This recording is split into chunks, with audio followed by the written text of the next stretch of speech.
సాయి రాజేష్ గారు special thanks sir. ఈ సినిమానే కాదు, నా నిర్బంధం చూసి ఫస్ట్ నాకు డబ్బులు పంపించి పబ్లిక్గా పోస్ట్ పెట్టి, అంటే ఒక ఎడ్యుకేటెడ్ పీపుల్లో, ఒక అబోవ్ మధ్య తరగతి పీపుల్లో ఏమన్నా డౌట్ ఉంటే కూడా అది కూడా ఈయన ఇమేజ్ని పణంగా పెట్టి నా గురించి పెట్టి ఆయన ప్రమోట్ చేశారు. Is the first person among all the celebrities. ఆయన అంటే స్పెషల్ రెస్పెక్ట్. సో ఆయన ఈరోజు వచ్చారు మమ్మల్ని ఇంటర్వ్యూ చేయడానికి, అదే ఆయన తెలుసుకోవడానికి, లేకపోతే ప్రమోట్ చేయడానికి. In otherwise thank you so much sir. Thank you అండి. అంటే యాక్చువల్లీ నేను ఇంటర్వ్యూ చేయడం కంటే కూడా చాలా క్యూరియాసిటీ ఉందన్నమాట, ఎస్పెషల్లీ తనతో మాట్లాడడానికి. నేను తెలుసుకోవాలనుకుంటున్నా, నేర్చుకోవాలనుకుంటున్నా చాలా విషయాలు. సో నిర్బంధం పక్కన పెడితే అంటే ఐ థింక్ ట్రావెల్ కష్టాలు ఇద్దరివి ఒకటే అనుకుంటున్నాను నేనంటే. నేను హృదయకాలం తీయటానికి ముందు ఏవైతే కష్టాలు పడ్డానో, నాకంటే కొన్ని 10 రెట్లు 100 రెట్లు తను ఎక్కువ పడి ఉంటాడు అనే ఒక తెలియదు నాకు కూడా. ఇప్పుడు నేను తెలుసుకోవాలి, మీ గురించి తెలుసుకోవాలి, మీ మేకింగ్ గురించి తెలుసుకోవాలి.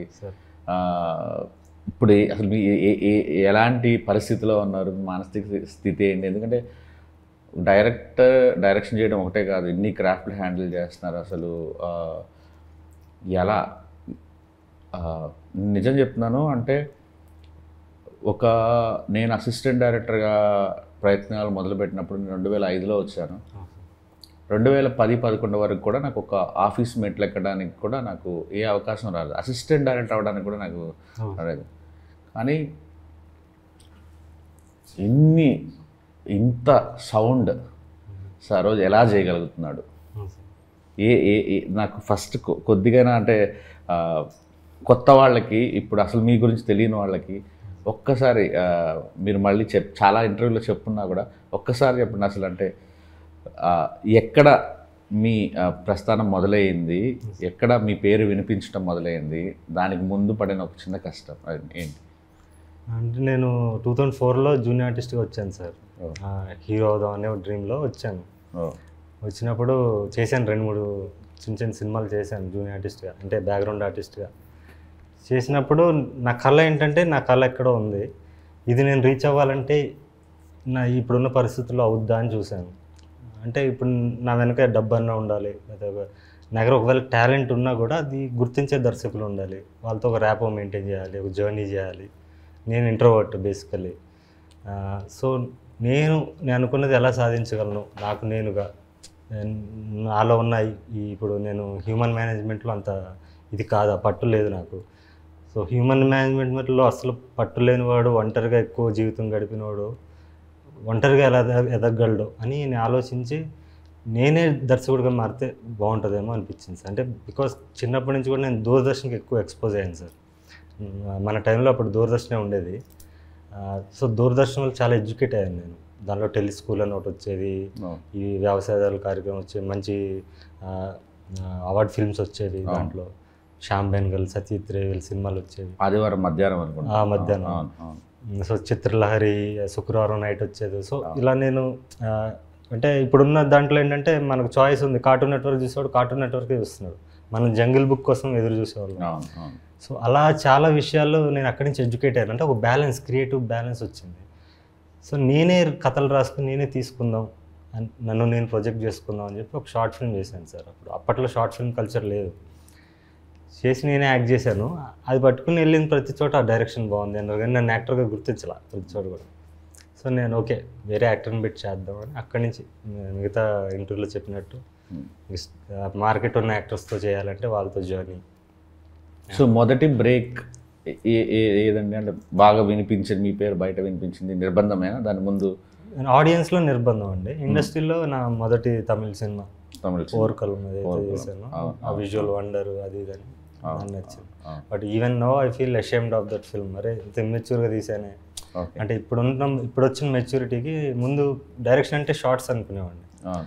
But now I realise direction is all about creating and capturing moments, human emotions. నేను మీ బేబీ టీజర్ చూసినప్పుడే నాకు సినిమా హిట్ అని నాకు ఎందుకు అనిపించింది అంటే, అందులో ఉన్న ఎమోషన్స్ కానీ, ఆ వింటాజ్ లుక్ కానీ, మీరు ఒక వరల్డ్ క్రియేట్ చేశారు. సో అది డైరెక్షన్ అని నాకు అర్థమైంది.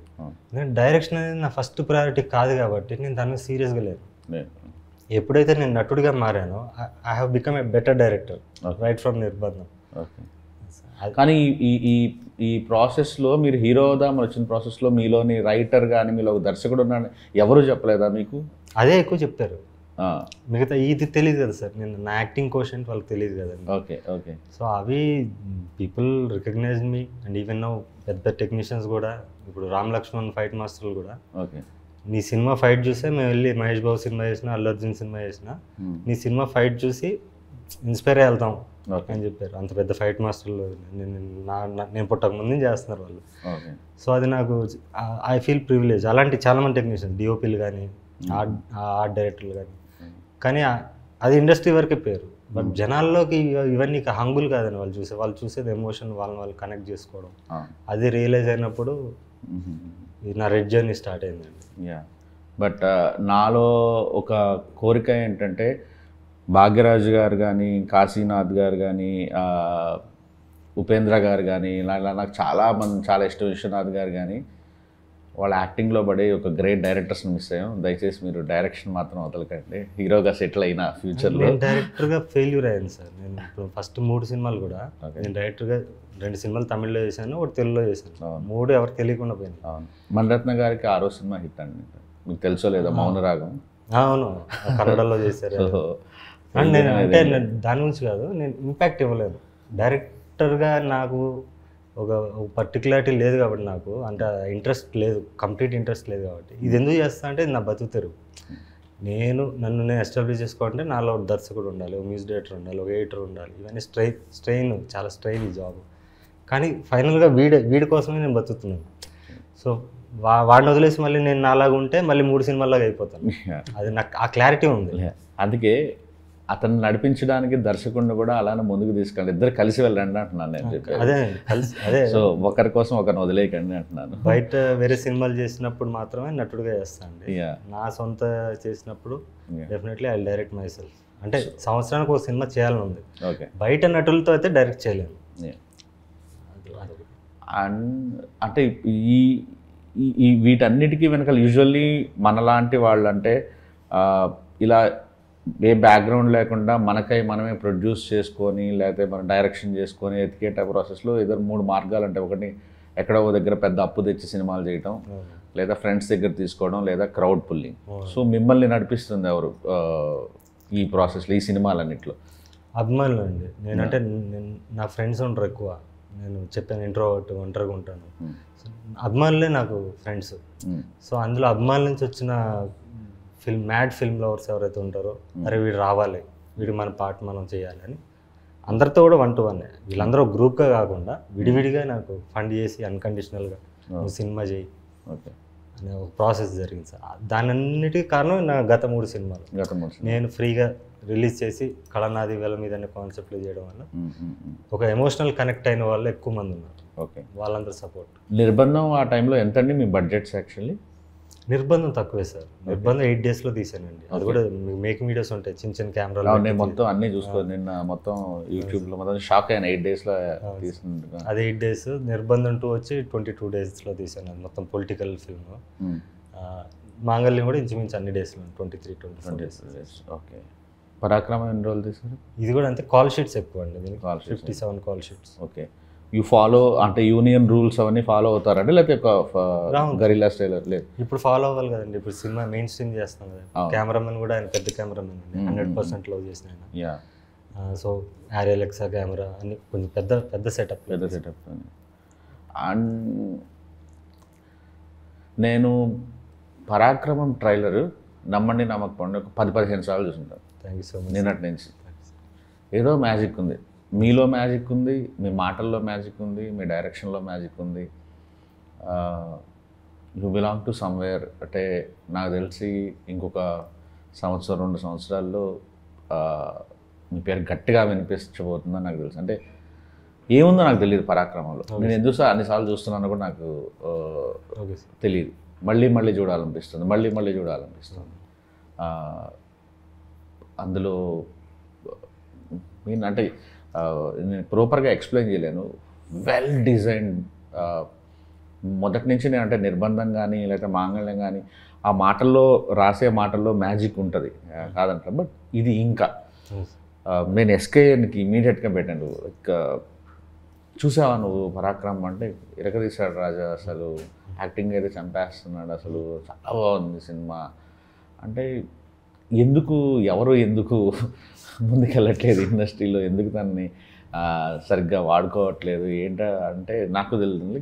అందుకే నేను ఇమీడియట్గా కాల్ కొట్టాను, sir can we do a film అని మీతో. అంత బ్రిలియంట్గా నచ్చింది నాకు. నేను ఎప్పుడెప్పుడా అని వెయిట్ చేస్తున్నాను. యాక్చువల్లీ హోప్ నేను ఇక్కడ హైదరాబాద్లో ఉన్నట్టే ఇమీడియట్గా వెళ్ళిపోయి సినిమా చూస్తాను. సినిమా చూసి నేనే ఇది చేస్తాను. Very big fan of you. Thank you so much sir. Undoubtedly అసలు మీరు ఆ 2 షేడ్స్ 3-4 షేడ్స్ ఉన్నాయి ఇది ట్రైలర్లోనే. నాకు అసలు ఈచ్ అండ్ ఎవ్రీ కొన్ని షార్ట్స్ గురించి అసలు ఇదేంటి అని డిస్కస్ చేయాలన్నంత కుతూహలంగా ఉంది. Your a great film maker and great actor also. So looking forward actually. So మీరండి అంటే ఇప్పుడు మీరు చూసుంటారు కదా, నీకు హార్డ్ హిట్టింగ్ ఫిలిమ్స్ తను తీసేవన్నీ ఎక్కడ భయం అనిపించలేదా మీకు? అంటే ఇప్పుడు నేను అంటే హార్డ్ హిట్టింగ్ ఫిలిమ్స్ అంటే మేము బేబీ తీశాను, ఇప్పుడు మీరు చూసుంటారు బేబీ, మా వైష్ణవికి వచ్చిన తర్వాత ఇది కానీ. సో తన ఫిలిమ్స్ కూడా చాలా మొహం మీద చంప పగలగొట్టినట్టుగా ఉంటాయి కదా. సో మీకేమనిపించింది ఆఫర్ వచ్చిన దగ్గర నుంచి కానీ, తర్వాత రేపు ఏమైనా ఫేస్ చేయాల్సి వస్తే కానీ? యాక్చువల్లీ సార్ గురించి నాకు తెలీదు. ఒక ఫ్రెండ్ తీసుకెళ్ళారు సార్ దగ్గరికి, ఒక క్యారెక్టర్ ఉంది చేస్తావంటే ఓకే అని చెప్పి చూశాను సార్ని. చూసి ఆడిషన్ వీడియో పంపమన్నారు, పంపించాను. అలా సెలెక్ట్ చేశారు. సార్ ఏ మూవీస్ తీసారో తెలియదు. తెలిసిన తర్వాత ఇప్పుడు ఏమనిపిస్తుంది? చూసాగా మంగళం తర్వాత ఏమనిపించింది అని అడిగారు. భయం వేసిందా? భయం వేసిందంటే భయం లేదు, యువర్ లక్కీ యాక్చువల్లీ. సో వీళ్ళు తర్వాత తెలుస్తుంది. సార్ నాకు మీ యాక్టింగ్ అంటే చాలా ఇష్టం. మనకి కామన్ ఫ్రెండ్స్ కూడా మనం చాలాసార్లు ఫోన్ మాట్లాడుకున్నాం. ఏంటి అసలు మీ ఇద్దరి మధ్య ఎందుకు ఇంత బాండింగ్? ప్రతి సినిమాలో మీరు లేకుండా ఎందుకు ఆయన సినిమాలు చేయట్లేదు? డబ్బులు ఏమైనా పెడుతున్నారు? సార్ గొప్పతనం అదృష్టం అనుకోండి. డబ్బులు నేనేం పెట్టట్లేదు సార్, డబ్బులు నేనేం పెట్టట్లేదు. నేను ఊరినే వచ్చేటప్పుడు మళ్ళీ ఒకసారి రివిజన్లా ఉంటుందని ఊరినే అలా కొన్ని చూసుకొని వచ్చానమాట నిర్బంధం అన్నీ. ఏంటి సార్ ఎందుకని ఆయనతోనే చాలా ఫస్ట్ నన్ను అంటే బాండింగ్ ఉందండి మా ఇద్దరి మధ్య. అంటే ఫస్ట్ ఆయన ఆడిషన్కి వచ్చారు. నేను నిర్బంధం ముందు ఒక సినిమా అనుకున్నాను, దానికి ఆడిషన్కి వస్తే ఈయన లుక్ నచ్చింది నాకు. ఆడిషన్ చూసా పర్ఫార్మెన్స్ చాలా బాగా చేశారు, రియలిస్టిక్గా చేశారు, ఈయన బాగుంటుంది అనుకున్నాను. తర్వాత ఆ సినిమా కరోనా వచ్చింది, ఫస్ట్ షెడ్యూల్ తర్వాత ఆపాను సార్. నిర్బంధం స్టార్ట్ చేసినప్పుడు నాకు అశోక్ అన్న క్యారెక్టర్ క్రియేట్ చేసినప్పుడు నాకు ఈయన గుర్తొచ్చారు. ఈయన గుర్తొచ్చాక చెప్పాను, ఇలా ఉంది సార్ ఒక క్యారెక్టర్ ఉంది, ఇలా రేపిస్ట్ క్యారెక్టర్ అది అని చెప్పారు. పైపైన చెప్పాను, నాకే తెలీదు ఐడియా నేను చేయబోతున్నాను. ఓకే సార్ చేద్దామన్నారు. వచ్చాము. ఆ ఫస్ట్ సీన్ అమ్మాయిని రేప్ చేసే సీన్ ఉంటుంది కదా సార్, అట్లా అది ఫస్ట్ డే. ఆయన ఒక అబ్జెక్షన్ పెట్టలేదు. ఆయన యాక్చువల్లీ ఒక రోడ్ కాంట్రాక్టర్, అబో మిడిల్ క్లాస్ ఫ్యామిలీ, 2 డాటర్స్ ఉన్నారు, ఎడ్యుకేటెడ్ ఫ్యామిలీ. వాళ్ళ అన్నయ్య వాళ్ళ తమ్ముడు కూడా డైరెక్టర్, కెమెరామెన్ కమ్ డైరెక్టర్ ఆయన. సో ఆయన ఎక్కడ అబ్జెక్షన్ పెట్టకుండా ఎక్కడ ఒక్క క్వశ్చన్ చేయలేదు, బ్లైండ్గా ఫాలో అయిపోయాడు ఆయన. అంటే ఆయన చూస్తేనే ఏదో అప్పటికి నేనేమి కాదు, అట్లీస్ట్ ఈ రోజు అంటే చిన్న ప్రొఫైల్ ఉంది, అప్పుడు ఏమి కానివ్వండి ఆయన ఎంత ఆరాధించి నమ్మేసి ముందుకు వచ్చారు అనేది అదొక ఉంది. అఫ్కోర్స్ ఆయన నమ్మిన దానికి ఆయన ప్రతిఫలం వచ్చింది, బట్ ఆ జెన్యూనిటీ నచ్చిందండి. సో ప్రతి సినిమాలో ఈయన ఉండాలి అనేది ఒకటి అయిపోయింది మైండ్లో. ప్రతి డైరెక్టర్కి మీలాంటి వాళ్ళు ఉండాలి సార్. యాక్చువల్లీ ఉన్నారు, నా లైఫ్లో కూడా అలా ఉన్నారు. నేను దీంట్లో అయితే ఆయన క్రియేట్ చేశాను. నేను యాక్చువల్లీ గెడ్డం కంటిన్యూటీ ఉంది, ఎవరితో సినిమా అన్నారు, చిరంజీవి సినిమా ఏదో. నేను చెప్తాను సార్. అదే సార్ ఒకసారి ఫోన్ చేసి ఇట్లా సినిమాలో ఒక పోలీస్ క్యారెక్టర్ అనుకుంటున్నాను అన్నారు. అన్న తర్వాత నేను వేరే మూవీ ఒకటి పీపుల్స్ మీడియా వాళ్ళది అనుకుంటే వెబ్ సిరీస్ స్టార్ట్ అవుతుంది అని చెప్పి వాళ్ళు ఓ లుక్ కూడా పంపించారు సార్. అంటే గడ్డం కొంచెం ఎక్కువ ఉంటుంది, ఆ గడ్డం పెంచండి, ఒక 2-3 మంత్స్ పెంచండి, ఇంటి తర్వాత స్టార్ట్ చేద్దామని అన్నారు. ఆ టైంలో సార్ ఫోన్ చేస్తే సార్ ఇట్లా మరి గడ్డం ఉంది సార్, వేరే మూవీ ఇట్లా ఒకటి అంటే వెబ్ సిరీస్ ఒకటి ఆఫర్ వచ్చింది. లేదు సార్ మీరు వదులుకోకండి, నేను వేరే ఆప్షన్స్ చూసుకుంటానని అన్నారు. పెట్టేశారు ఫోన్. నాకు ఒకటే ఆలోచన, అరే ఇది మిస్ అవుతుంది అని ఆలోచన ఉంది నాకు లోపల. తర్వాత కరెక్ట్గా 2 రోజులకు మళ్ళీ ఫోన్ చేశారు. ఫోన్ చేసి సరే ఏం కాదు, నేను క్యారెక్టర్ మారుస్తున్నా, పోలీస్ క్యారెక్టర్ గడ్డంతో సిక్ పోలీస్ క్యారెక్టర్ చేసేద్దాం దాన్ని అంటే నాకు అసలు ఎంత సంతోషమైందంటే, అంటే నా కొరకు ఒక క్యారెక్టర్ మార్చేసిండ్రు అంటే అది చాలా నేను గొప్పగా ఫీల్ అయినా సార్. అంటే నాకు నేను గొప్పగా ఫీల్ అయినా అసలు. అది చాలా నాకు వడ్డించేవాడు మనవాడైతే ఎక్కడ చూసింది ఆయన, మీరు కావాలనుకున్నారు కదా సార్. కానీ లుక్ కూడా యూస్ఫుల్ అయింది సార్. ఇప్పుడు మొత్తం సింగ్ గెటప్ ఉంది కదా sir, Sardarji getup. So sir అంటే మీరు చెప్పండి, అంటే what kind of filmmaker you are, అది నాకు తెలుసుకోవాలనుకున్నా. అంటే మీకోసం మీరు సినిమాలు తీస్తారా, జనంకి నచ్చాలని సినిమాలు తీస్తారా, ప్రొడ్యూసర్కి డబ్బులు రావాలని సినిమాలు తీస్తారా, 3 బ్యాలెన్స్ చేయాలనుకుంటారా? రెండోది సార్, జనాలు నచ్చాలి. జనాలు నచ్చితేనే ఆటోమేటిక్ మనీ విల్ ఫాలో కదా సార్. ఎక్కువ మంది జనాలు నచ్చాలి ఆబ్వియస్గా. అది ప్లస్ ఇంకోటి ఏంటంటే, ఇంతకుముందు చందమామ కథలు తీసేవాడిని ఫస్ట్ 3 సినిమాలు కూడా అలాగే రాసేవాడిని నేను. తర్వాత సమాజానికన్నా పెద్ద కంటెంట్ ఏముంది అనిపించింది. సమాజంలో ఉన్న కంటెంటే చాలా ఎక్కువ ఉంది, మనం సొంతంగా రాయాల్సిన అవసరం లేదు అనిపించి దీంట్లోంచి ఇన్స్పైర్ అవుతూనే నా ఐడియాలజీని ఎంబెడ్ చేస్తూ నేను కథలు రాయడం మొదలుపెట్టానండి. అందుకని on location off the cuff రాస్తున్నాను. అంటే సినిమా స్టార్ట్ చేసినప్పుడు క్లైమాక్స్ ఏంటో తెలియకుండా స్టార్ట్ చేశాను మొదటి సినిమాలో. అలా స్టార్ట్ అయిందండి.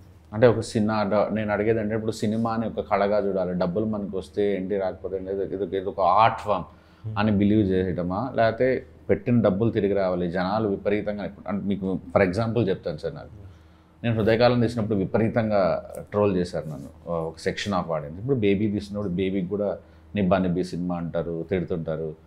కొబ్బరిమట్ట సినిమా చేసినప్పుడు కూడా అదే తెలుగు సినిమా పరువు తీస్తున్నాం అంటారు.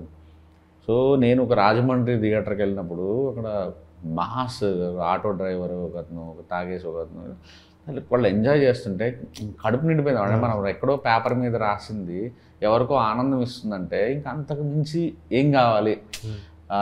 తిడితే తిట్టారు కానీ వీళ్ళందరినీ హ్యాపీ ఉంచడమే వీళ్ళందరి దగ్గర ఉంటే దాని డబ్బులు కూడా ఫాలో అవుతాయి. సో నేను ఆ మార్గం ఎంచుకున్నా యాక్చువల్. అంటే అందరికీ నచ్చాలి సినిమా అనేది. సో మీరు అదే ఫాలో అవుతారా, లేదంటే సినిమాకి ఒక బాధ్యత ఉండాలి, ఇది కొన్ని ఎథిక్స్ ఉండాలి, క్యారెక్టర్లకి? అంటే ఇప్పుడు బేబీ రాసాడు ఫ్లాడ్ క్యారెక్టర్స్ రాశాను, కొంతమందికి అర్థమైంది, కొంతమంది ఉమెన్ ఇన్సల్ట్ చేశాను అన్నారు. బట్ అది దాంట్లో ఉన్న ఫ్లాడ్ క్యారెక్టర్, మనుషులు అలానే ఉంటారు నిజ జీవితంలో అనేది నేను అనుకున్నాను. సో మీరు ఎలా ఆలోచిస్తారు రాసేటప్పుడు? స్వేచ్ఛగా ఆలోచిస్తారా, లేదు సొసైటీలో ఇలా ఉన్నాయి కాబట్టి ఇలాంటిది నేను రాయకూడదు అనుకుంటారా, ఈ పాత్రలకి ఈ పాత్ర ధర్మాలు ఎలా ఉండాలనుకుంటారా, ఎలా అనుకుంటారు? అంటే అదే అందరికీ నచ్చాలి, ఎక్కువ సెక్షన్ ఆఫ్ ఎక్కువ మెజారిటీ పీపుల్కి రీచ్ అవ్వాలని అనుకుంటామండి. ఎనీ ఫిల్మ్ మేకర్ని అనుకునేది. మీరు అన్నది వాళ్ళు టోటల్లీ ఆర్ట్ ఫిల్మ్ తీసే డైరెక్టర్స్ ఉంటారు, వాళ్ళు మన కళలు ఇప్పుడు గొప్ప గొప్ప దర్శకులు సచిత్రి అని ఆయన ఉన్నారు. ఈజ్ నాట్ మామూలు ఏమని తెలియదు అని పేరు. నేను అలా అవ్వాలనుకుని రాలేదు. అంటే ఫస్ట్ నేను యాక్టర్ కన్నా ముందు డైరెక్టర్ అయితే కూడా ఎలాంటి డైరెక్టర్ అవ్వాలంటే ఒక కమర్షియల్ సినిమానే నా స్టైల్లో, అంటే నా ఊహ, ప్రతి మనిషికి ఒక ఊహ ఉంటుంది సార్, ప్రతి ఫిల్మ్ మేకర్కి. ఇప్పుడు మీ ఊహలో బేబీ మీరు తీసింది వేరు, అదే బేబీ వేరే దర్శకులు చేస్తే ఆయన ఊహ వేరు ఉంటుంది. సో అలా తీస్తూనే కమర్షియల్ సినిమాని తీయాలి, అంటే అందరినీ అలరించే సినిమా తీయాలనుకున్నాను సార్. ఎవరు సార్ అంటే యాక్టర్గా ఎవరు ఇన్స్పిరేషన్, అంటే ఎవరిని ఎక్కువ ఫాలో అవుతారు మీరు? యాక్టర్ అంటే అందరు చాలామంది ఇన్స్పిరేషన్స్ ఉన్నారు సార్. ఫస్ట్ చిరంజీవి చూసే సినిమా చూసాను, ఆయన ఫస్ట్ లవ్. రజనీకాంత్ అంటే చాలా ఇష్టం నాకు, షారుఖ్ ఖాన్ అంటే ఇష్టం. ఇప్పుడు మీ మీద మీ యాక్ట్ చేసేటప్పుడు ఎవరి ఇన్ఫ్లుయెన్స్ ఉండదు? 100% ఉండదు. అంటే రిహార్స్ చేయనండి నేను ఫస్ట్. ఇప్పుడు రైటింగ్ ఎలాగో యాక్టింగ్ కూడా అంతే. ఈ సత్యబాబు క్యారెక్టర్ కూడా నేను రిహార్స్ చేయలేదు. ఇప్పుడు అదే ఈ మన చార్లీ చాప్లిన్ క్యారెక్టర్కి లాస్ట్ షెడ్యూల్ అది మొత్తం అన్నీ చేసేసి కొంచెం మళ్ళీ కొంచెం డిఫరెంట్ లుక్కి వచ్చి, సన్ లుక్ కోసం కొంచెం ఫేస్ సన్న కావాలి, ఈగల్ లుక్ ఉండాలని చెప్పి దానికోసం దీనికి వచ్చి కొంచెం చబ్బీ లుక్ ఉండాలి, కొంచెం డిఫరెంట్. అది తప్ప అక్కడికి వెళ్ళాక అప్పుడు నాకు నా ఇన్స్టింక్ట్స్ ఏం చెప్పాయో అదే చేశానండి. నాకు చార్లీ చాప్లిన్ క్యారెక్టర్ విపరీతంగా నచ్చింది. మా ఎస్కేఎన్కేమో క్రికెట్ అంటే సినిమా చూశాడు కాబట్టి తను ఆ ఎంటైర్ ఆ లుక్లో ఉన్నదంతా తనకి విపరీతంగా నచ్చిందని చెప్తున్నాడు. నాకైతే ఈ చార్లీ చాప్లిన్ అంటే what a great actor you're అనిపించింది యాక్చువల్లీ.